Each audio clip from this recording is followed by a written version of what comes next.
স্বরাষ্ট্র উপদেষ্টা lieutenant general Mohammad Jahangir Alam Chowdhury বলেছেন, সম্প্রতি ঘটে যাওয়া ধর্ষণের ঘটনাগুলোর সঙ্গে জড়িত অপরাধীদের বিচার নিশ্চিত করা হবে এবং কঠোর শাস্তির আওতায় আনা হবে।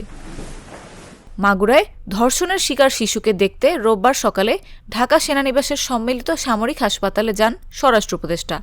সেখানে একথা বলেন তিনি।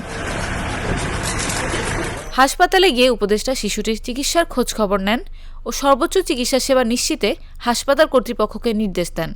এ সময় সম্মিলিত সামরিক হাসপাতালের ঊর্ধ্বতন কর্মকর্তারা উপস্থিত ছিলেন।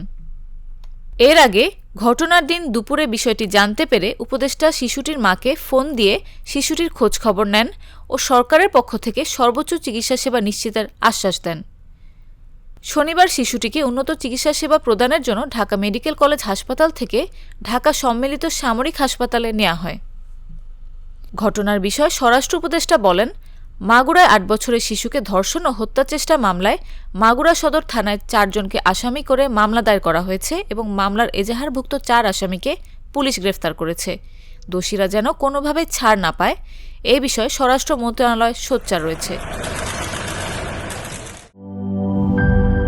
লিলি হালাল বিউটি সোপ, বিএসটিআই কর্তৃক সনদপ্রাপ্ত দেশের প্রথম হালাল বিউটি সোপ। দীপ্তিময় উজ্জ্বল ত্বকের জন্য।